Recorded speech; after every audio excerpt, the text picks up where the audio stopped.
40 দিন মাছের পেটে অবস্থানের পর মহান আল্লাহর কুদরতে জীবিত ফিরে আসেন হজরত ইউনুস আলাইসাল্লাম। বর্ণিত আছে, হজরত ইউনুস আলাইসাল্লাম হজরত হুদ আলাইসাল্লামের অধস্তন বংশধর ছিলেন। হজরত ইউনুস আলাইসাল্লাম 40 বছর বয়সে নবুয়ত প্রাপ্ত হয়ে তার কওমের মধ্যে দ্বীন প্রচারের জন্য আদিষ্ট হলেন। তার কওম ছিল নিয়নবাসী, এরা সবাই ছিল মূর্তি পূজক। একদিন হজরত আবু বকর রাদিয়াল্লাহু তাআলা নবী করিম সাল্লাল্লাহু আলাইহি সাল্লামের কাছে আরজ করলেন, হে আল্লাহর রাসূল, হজরত ইউনুস আলাইসাল্লামের কওমের লোক সংখ্যা কত ছিল? তিনি বলেন, প্রাপ্তবয়স্ক বুদ্ধিমান পুরুষ লোকদের সংখ্যা ছিল 1 লাখ।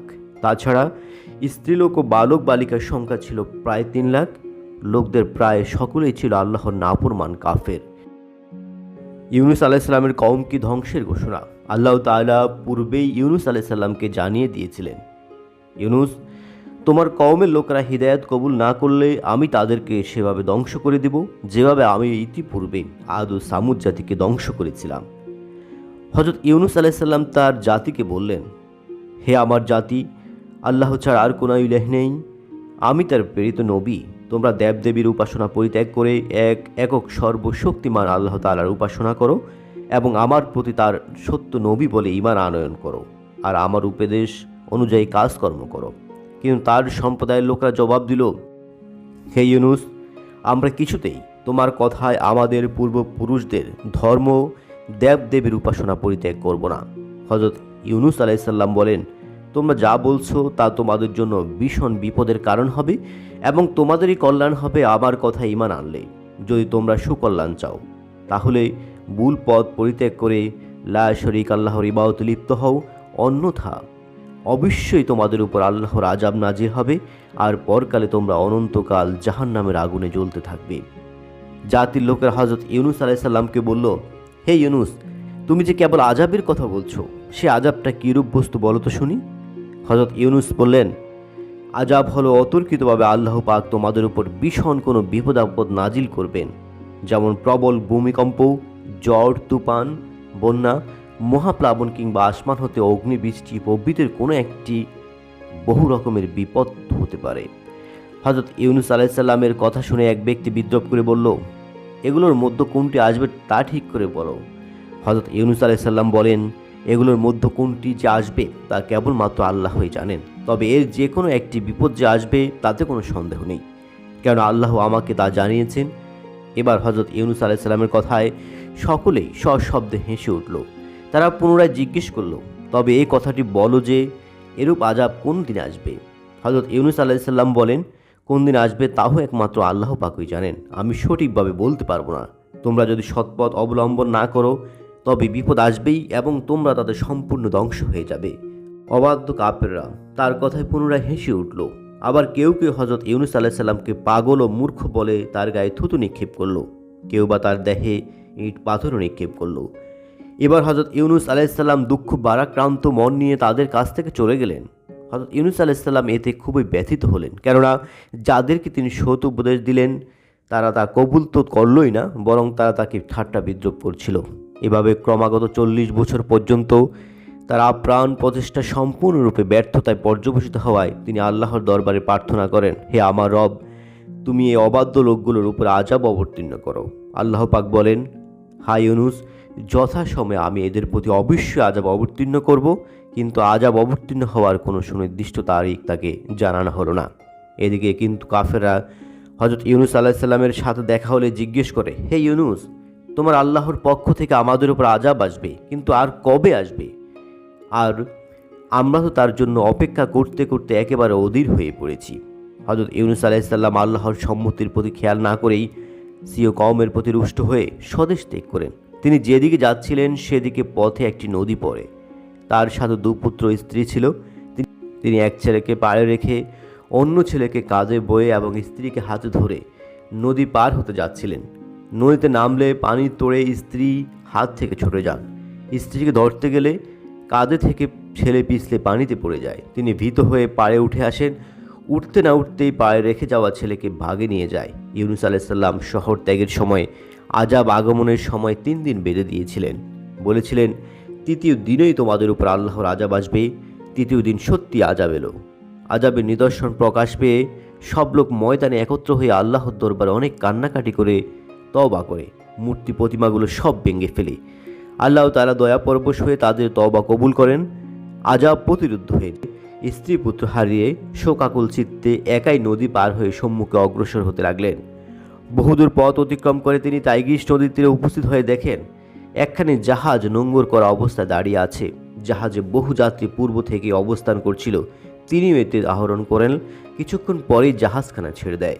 জাহাজখানা কিছুক্ষণ ধরে নদীতে চলে, সাগরে গিয়ে উপনীত হলো। কিন্তু সাগরে চলতে শুরু করেই তার সামনে না এগিয়ে একই স্থানে ঘুরতে লাগলো। তদুপরি আরও একটি বিস্ময়কর বিপদ এসে উপস্থিত হলো। বিরাট বিরাট সামুদ্রিক মৎস্যসমূহ জাহাজের উপর প্রবল আঘাতে ধাক্কা দিতে শুরু করে। জাহাজের কাপ্তান, নাবিক এবং আরোহীরা সকলে বিস্মিত হয়ে চিন্তা করতে লাগলো যে কেন এমন হলো। জাহাজে জৈনক আল্লাহবীর কামেল বুজুর্গ ছিলেন।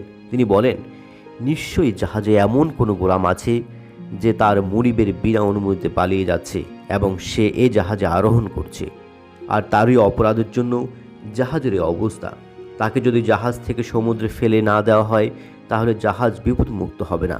অতঃপর একে একে জাহাজের প্রত্যেক যাত্রীর কাছে জিজ্ঞেস করা হলো, তোমরা কেউ তোমাদের মালিকের কাছ থেকে পালিয়ে যাচ্ছ কিনা?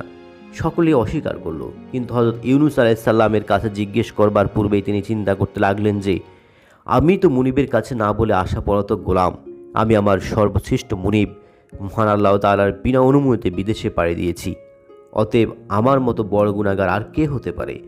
একথা চিন্তা করে তিনি জাহাজ কর্তৃপক্ষের নিকট গিয়ে বলল, আমি আমার মালিকের বিনা অনুমতিতে অন্যত্র পালিয়ে যাচ্ছি।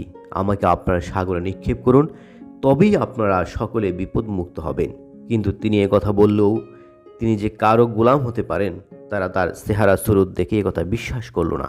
কোনো গোলামেরই আচরণ এবং কথাবার্তা এরূপ নয়, বরং তাকে সকলে বিশেষ কোনো সম্ভ্রান্ত লোক বলে মনে করলেন।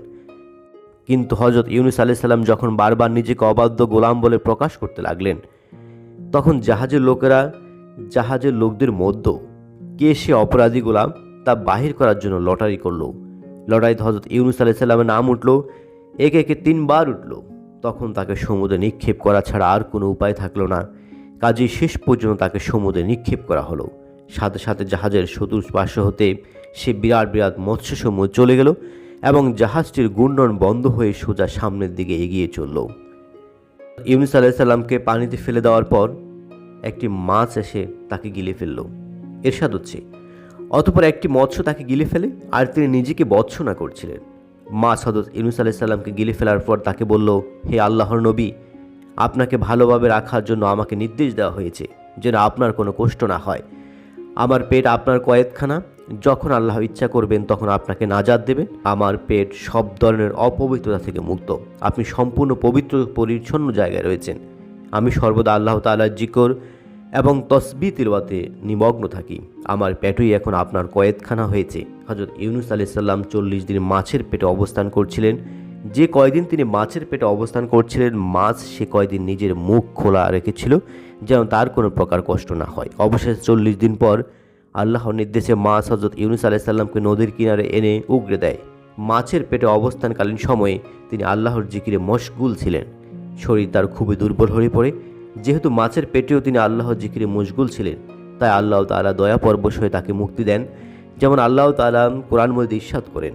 সুতরাং তিনি তসবিহ পাঠকারী না হলে সেটির পেটেই কিয়ামত পর্যন্ত অবস্থান করতেন। হযরত ইউনুস আলাইহিস সালামকে পেটে নিয়ে মাছটি 7 সমুদ্রের স্থানে ঘুরে বেড়ায়। হযরত ইউনুস আলাইহিস সালাম ও মাছের পেটে অবস্থান করেই আল্লাহর নানাবিধ কুদরতের নিদর্শন দেখেন এবং জিকির ও তেলাওয়াত করতে থাকেন।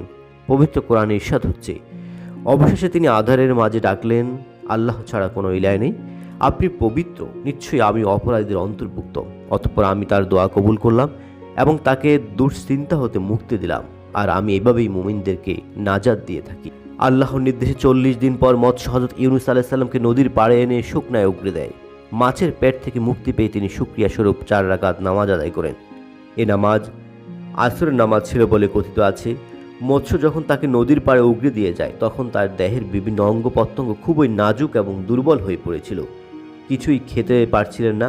তখন আল্লাহ তাআলা সেখানে একটি লাউ গাছ উৎপন্ন করেন। সাথে সাথে গাছে লাউ ধরে তিনি লাউ খেতে এবং লাউ গাছের ছাড়ায় অবস্থান করতে থাকেন। কিছুটা শক্তি ফিরে পাওয়ার পর আল্লাহ তাআলার নির্দেশে স্ত্রী ও কওমের কাছে ফিরে যান। এ সম্পর্কে আল্লাহ তাআলা পবিত্র কোরআনে ইরশাদ করেন, অতঃপর আমি তাকে এক ময়দানে নিজের করলাম, আর তখন তিনি অসুস্থ ছিলেন এবং আমি তার উপর একটি লতাযুক্ত ছায়াবৃক্ষ জন্মিয়েছিলাম, আর আমি তাকে 1,00,000 বা ততোধিক লোকের প্রতি রাসূল বানিয়ে পাঠিয়েছিলাম। অতঃপর তারা ঈমান এনেছিল, তাই আমি তাদেরকে এক নির্ধারিত সময় পর্যন্ত সুখ সম্পদ দান করেছি। এভাবে কিছুদিন পর্যন্ত আল্লাহ দেওয়া সুমিষ্ট ফল খেয়ে ও পাহাড়ি বকরির দুধ পান করে হজরত ইউনুস আলাইসাল্লাম তার শরীরে যথেষ্ট শক্তি ও শান্তি অনুভব করতে লাগলেন। এই অবস্থায় তার প্রতি আল্লাহর নির্দেশ আসলো, হে ইউনুস, তুমি সাগরের অপর পাড়ের দেশসমূহে যাও এবং সেখানে কিছুদিন দিন প্রচার করো। তারপর সেখান থেকে তোমার স্বদেশে প্রত্যাবর্তন করে সিও কওমের লোকদেরকে হিদায়াত করতে থাকো। ইতিমধ্যে একটি সামুদ্রিক জাহাজ উক্ত দ্বীপের উপকূলে নোঙ্গর করল। ওই জাহাজটি সাগরের অপর পাড়ে যাত্রী নিয়ে রওনা হয়েছিল। হজরত ইউনুস আলাইসাল্লাম এই জাহাজে আরোহণ করে সাগরের অপর তীরে গিয়ে পৌঁছলেন। অতঃপর তিনি লোকালয়ে গেলেন। এই দেশের লোকদের স্বভাব চরিত্র খুবই ভালো ছিল। ইতিপূর্বেই তারা হজরত ইউনুস আলাইসাল্লাম নাম শুনেছিল এবং তাকে নিজেদের কাছে পেতে অধীর আগ্রহে অপেক্ষা করেছিল। সুতরাং তারা তাকে পেয়ে খুবই খুশি হলো। তিনি তাদের কাছে ধর্মের যে বিধিবিধান পেশ করলেন তারা সাথে সাথে তা গ্রহণ করল। হজরত ইউনুস আলাইসাল্লাম দেশটির সমগ্র এলাকায় ঘুরে ঘুরে ওয়াজ নসিহত করে বেড়াতে লাগলেন। একদিন তিনি একটি সমাবেশে ওয়াজ করছিলেন। এমন সময় ওই এলাকার এক ধর্মভীরু ব্যক্তি জনৈকা স্ত্রীলোককে নিয়ে এ সমাবেশে আগমন করেন। হজরত ইউনুস আলাইসাল্লাম সামনের দিকে নজর দেওয়া মাত্র দেখলেন যে আগন্তুক মহিলা স্বয়ং তারই স্ত্রী। ইউনুস আলাইসাল্লাম বিস্ময়ে হতবাক হয়ে গেলেন। ধর্মভীরু লোকটি ইউনুস আলাইসাল্লামকে লক্ষ্য করে বলতে লাগলেন, হুজুর, কিছুদিন পূর্বে আমি একদিন সমুদ্র উপকূলে চর এলাকায় মাছ ধরতে গিয়ে দেখলাম যে এক ভদ্র মহিলা অদ্যমিতা অবস্থায় চরের উপর পড়ে আছেন। তখন আমি তার নিকটবর্তী হয়ে দেখলাম যে তার হুঁশ আছে। ক্ষীণস্বরের কিছু কথাও তিনি বলেন, কিন্তু আমি তা বুঝতে পারলাম না। এই অবস্থায় তাকে স্বগৃহে নিয়ে বহু সেবা শুশ্রূষা করার ফলে আল্লাহর মেহেরবানিতে তিনি সুস্থ হয়ে ওঠেন। তখন তিনি তার নিজ পরিচয় প্রদান করলেন। তার পরিচয় জানার পরে আমরা আপনার দেশে ঘটনার বিবরণ দিয়ে খবর পাঠিয়েছিলাম, কিন্তু আপনার এদেশে পদার্পণের পূর্ব পর্যন্ত আমরা আপনার তরফ থেকে কোনো জবাব পাইনি। হযরত ইউনুস আলাইহিসসালাম অভাবনীয়ভাবে তার স্ত্রীকে ফিরে পেয়ে পরম আনন্দে আল্লাহর শুকরিয়া আদায় করলেন। স্ত্রীও এভাবে পুনরায় স্বামীর কাছে ফিরে আসতে পেরে আল্লাহর দরবারে লাখ লাখ শুকরিয়া জ্ঞাপন করলেন। অবশ্যই এই সময় হারানো পুত্রদ্বয়ের কথা মনে উদিত হয় তাদের আনন্দ রাশি নিরানন্দে পরিণত হলো। এই ঘটনার দুদিন পর হযরত ইউনুস আলাইহিসসালাম এক স্থানে বসে কয়েকজন লোককে উপদেশ দিচ্ছিলেন। এমন সময় একজন লোক এসে তার নিকট বলেন, হুজুর, কিছুদিন আগে একদা আমরা 8-10 জন লোক একটি জঙ্গলে কাঠ কাটতে যাই। এ সময় হঠাৎ দেখতে পাই একটি বাঘ মুখে একটি বালককে নিয়ে দ্রুত জঙ্গলের ভিতরে ঢুকে যাচ্ছে। আমরা তখন সবাই মিলে অস্ত্রশস্ত্র নিয়ে বাঘটিকে দাওয়া করলাম। সে তখন বালকটিকে ফেলে ছুঁড়ে পালালো। বালকটির মুমূর্ষু অবস্থা। আমি তখন ছেলেটিকে স্বগৃহে নিয়ে বহু চিকিৎসা ও সেবা শুশ্রূষা করে সম্পূর্ণ সুস্থ করে তুললাম। সুস্থ হবার পর সে তার সম্পূর্ণ ঘটনা আমাদেরকে জানালো। সে আপনারই পুত্র। আমার সাহেদের সাথে সে এক্ষুনি এখানে এসে পড়বে। একটু পরেই ছেলেটি এখানে হাজির হলো। হযরত ইউনুস আলাইহিসসালাম নিজের ছেলেকে এরূপ অলৌকিকভাবে ফিরে পেয়ে আল্লাহর দরবারে লাখ লাখ শুকরিয়া আদায় করলেন। তার দুই চক্ষু হতে তখন অবিরল ধারে আনন্দ অশ্রু বিগলিত হতে লাগলো। এই ঘটনার পরদিন হযরত ইউনুস আলাইহিসসালাম অগণিত লোকের এক বিরাট সমাবেশে ওয়াজ করছিলেন। এক সময় তিনি একটু বিশ্রাম নেবার জন্য বসলেন। এই অবসরে একটি লোক দণ্ডায়মান হয়ে মাহফিলে শ্রোতাদেরকে লক্ষ্য করে বলেন, উপস্থিত বাইসব, কয়েকদিন পূর্বে একটি শিশু নদীতে ভাসমান অবস্থায় পাওয়া গিয়েছে। কারো শিশু সন্তান হারিয়ে গিয়ে থাকলে তাকে নিয়ে যাবেন। লোকটির কথায় সমাবেশে কেউই উচ্চ বাচ্য করল না, কিন্তু হযরত ইউনুস আলাইহিসসালাম লোকটিকে জিজ্ঞেস করলেন, বলো তো কোথায় কিভাবে পেয়েছ? লোকটি বলল, আমি নদীতে গোসল করার সময় দেখলাম একটি ভাসমান জোপের উপরে শিশুটি পানির তোড়ে বেশি চলছে, কিন্তু তাকে আমার মৃত বলে মনে হলো না। তখন আমি তাকে উপরে উঠালাম, কিন্তু সে কথা বলতে না পারে তার পরিচয় জানা সম্ভব হলো না। শিশুটিকে এখানে নিয়ে আসছি। এই বলে সে অদূরে দাঁড়ানো অন্য একটি লোকের কোল হতে শিশুটিকে হযরত ইউনুস আলাইহিসসালামের সম্মুখে নিয়ে আসলেন। তিনি ছেলেটি দেখা মাত্র, হে আমার রব, তোমার কি অপার মহিমা বলে চিৎকার দিয়ে উঠে লোকটির কাছ থেকে শিশুটিকে সিও করে তুলে নিয়ে বলেন, এ যে আমারই কনিষ্ঠ পুত্র। হযরত ইউনুস আলাইহিসসালামের নয়নদ্বয় বেয়ে ফোঁটা ফোঁটা অশ্রু গড়িয়ে পড়তে লাগলো। অতঃপর একটু প্রকৃতস্থ হয়ে হযরত ইউনুস আলাইহিসসালাম তার স্ত্রী এবং পুত্রদের হারিয়ে যাওয়ার বিস্তারিত ঘটনা সকলের সামনে বর্ণনা করলেন। সকলে এই বিস্ময়কর ঘটনা শুনে সবিস্ময়ে আল্লাহর কুদরত ও মহিমার কথা চিন্তা করতে লাগলেন। হযরত ইউনুস আলাইহিসসালামের দেশ থেকে চলে যাওয়ার পর হতেই তার কওমের লোকেরা তাকে খুঁজে ফিরছিল এবং ফিরে পাবার জন্য আল্লাহর দরবারে রোনা জারি করছিল। যথাসময় আল্লাহর দরবারে তার রোনা জারি গৃহীত হলো। তাদের প্রতি আল্লাহর অনুগ্রহ বর্ষিত হলো। আল্লাহ তাদের মনের বাসনা ভালোভাবেই জানতেন। এতদিনে তিনি পুরো করলেন। হযরত ইউনূস আলাইহিস সালাম যে নতুন দেশে গিয়েছিলেন, সেখান হতে স্বীয় স্ত্রী, পুত্রদ্বয় সহ স্বদেশে প্রত্যাবর্তন করলেন। আল্লাহ পাকের অসীম কুদরত। এক সময় যারা হযরত ইউনূস আলাইহিস সালামের কথা শুনে তাকে ঠাট্টা বিদ্রূপ করত, পাগল বলতো, তার উপদেশ ও ওয়াজ নসিহতকে পাগলের প্রলাপ বলতো, তার দেশ ত্যাগের পর আল্লাহ প্রদত্ত আযাবের সূচনা দেখে তারা তার অবর্তমানেই দিন কবুল করে তার কথার গুরুত্ব ও নবুয়তের সত্যতা বুঝতে পেরে তাকে নিজেদের মাঝে পাওয়ার জন্য উন্মুখ হয়ে পড়েছিল। এখন তাকে পুনরায় নিজেদের মধ্যে ফিরে পাওয়ার আনন্দে আত্মহারা হয়ে পড়ল। এখন তিনি তাদেরকে যা বলেন, দিন, আল্লাহ, নবী, কল্যাণ অকল্যাণ, শরীয়তের নিয়ম পদ্ধতি যা কিছু শিক্ষা দেন, সকল কিছুই তারা মনে প্রাণে গ্রহণ করল এবং তাকে প্রকৃতপক্ষে তাদের কল্যাণ ও মঙ্গল লাভের পথে দিশারি হিসেবে মেনে নিলেন। হযরত ইউনূস আলাইহিস সালাম স্বদেশে তার কওমের কাছে প্রত্যাবর্তনের পর আরও ৩১ বছর জীবিত ছিলেন এবং শতাব্দীর মধ্যে তার জীবনের শেষ দিন পর্যন্ত হিদায়াত জারি রেখে ১১১ বছর বয়সে ইন্তেকাল করেছিলেন। মহান রাব্বুল আলামিন আমাদেরকে সঠিক পথে অনুসারী করুক, আমিন।